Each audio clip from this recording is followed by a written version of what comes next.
Welcome to a new edition of the Bilateral.org podcast, where we discuss the most recent developments around free trade agreement.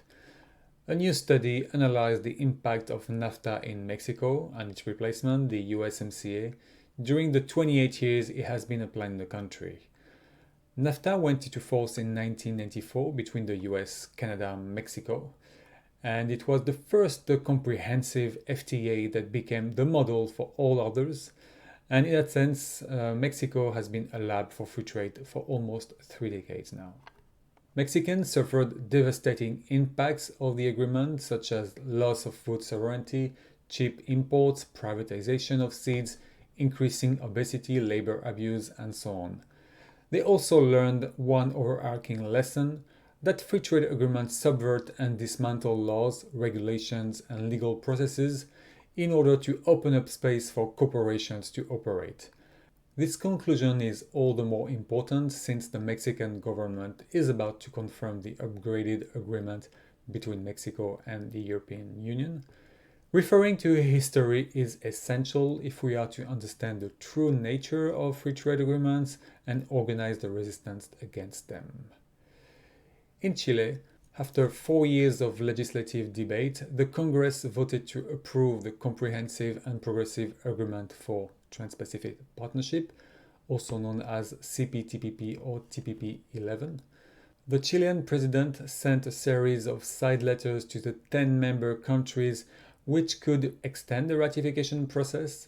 The letters aimed to modify elements of the chapter referring to the investor-state dispute resolution mechanism that has been a subject of criticism and international debate. Civil society groups have criticized this approach. They say that the signing of side letters to free trade agreements has become an increasingly common practice.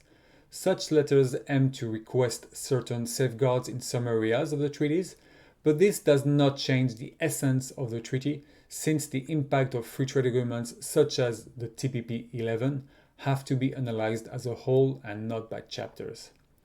The rest of the agreements, such as provisions on intellectual property, services, public procurement, or electronic commerce, remain equally applicable since the CPTPP text is closed and already in force in 7 countries. They also said that the treaty will benefit large corporations, and the most vulnerable territories and sectors, such as workers, women, youth, indigenous people, will be the main losers. It will now be scrutinized by the country's constitutional court. Malaysia has become the 9th country to ratify the CPTPP after the government submitted the instrument of ratification. The Consumers Association of Penang has criticized the move and asked the government to withdraw from the agreement before it comes into force, as it will have far more costs than benefits. The association said that the cost-benefit analysis commissioned by the government was flawed and unrealistic. It also criticized the inclusion of the investor-state dispute settlement mechanism that has trapped many countries. In Thailand, a meeting gathered women groups from across the Asia-Pacific region. One of the panel addressed the issue of digitalization and free trade agreements and connected them to corporate hegemony and the impacts on the women's conditions. The panel said that women have been disproportionately impacted by free trade agreements. In many places, women are expected to put food on the table, and in traditional farming also, women maintain the practices of seed saving and preserving food. But since FTAs disrupt traditional systems, there has been a boost in violence in the household, as many women faced obstacles, even though these obstacles are out of their control. One of the panelists also said that digitalization that is promoted by FTAs fosters the centralization of power, as only 4 companies control 65% of all commercial seeds in the world. Digital tools are being used for imperialist expansion, and technology has created even more inequalities. They concluded that the real producers who feed 70% of the world are peasants, small farmers, and fishers. These communities should be the ones making the decisions on what digital technology work for them, what they want to use, and what they can control. The Energy Charter Treaty is in trouble. It's an agreement that was signed in the 90s for the promotion and protection of investment in the energy sector. There are 53 members, most of which are European countries, and it's the most used treaty to invoke investor-state disputes.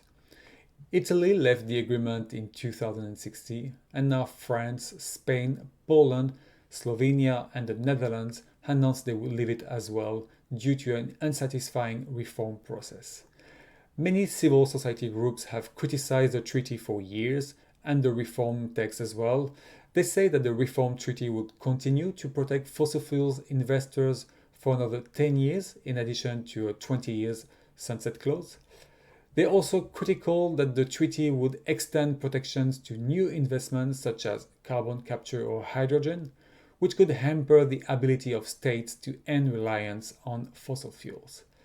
There are also concerns of the Energy Charter Secretariat's push to expand the treaty to new members such as Nigeria. And that's it for today. More information about this episode can be found in the description box below. More trade news coming up soon in our next podcast, and in the meantime, you can visit bilaterals.org.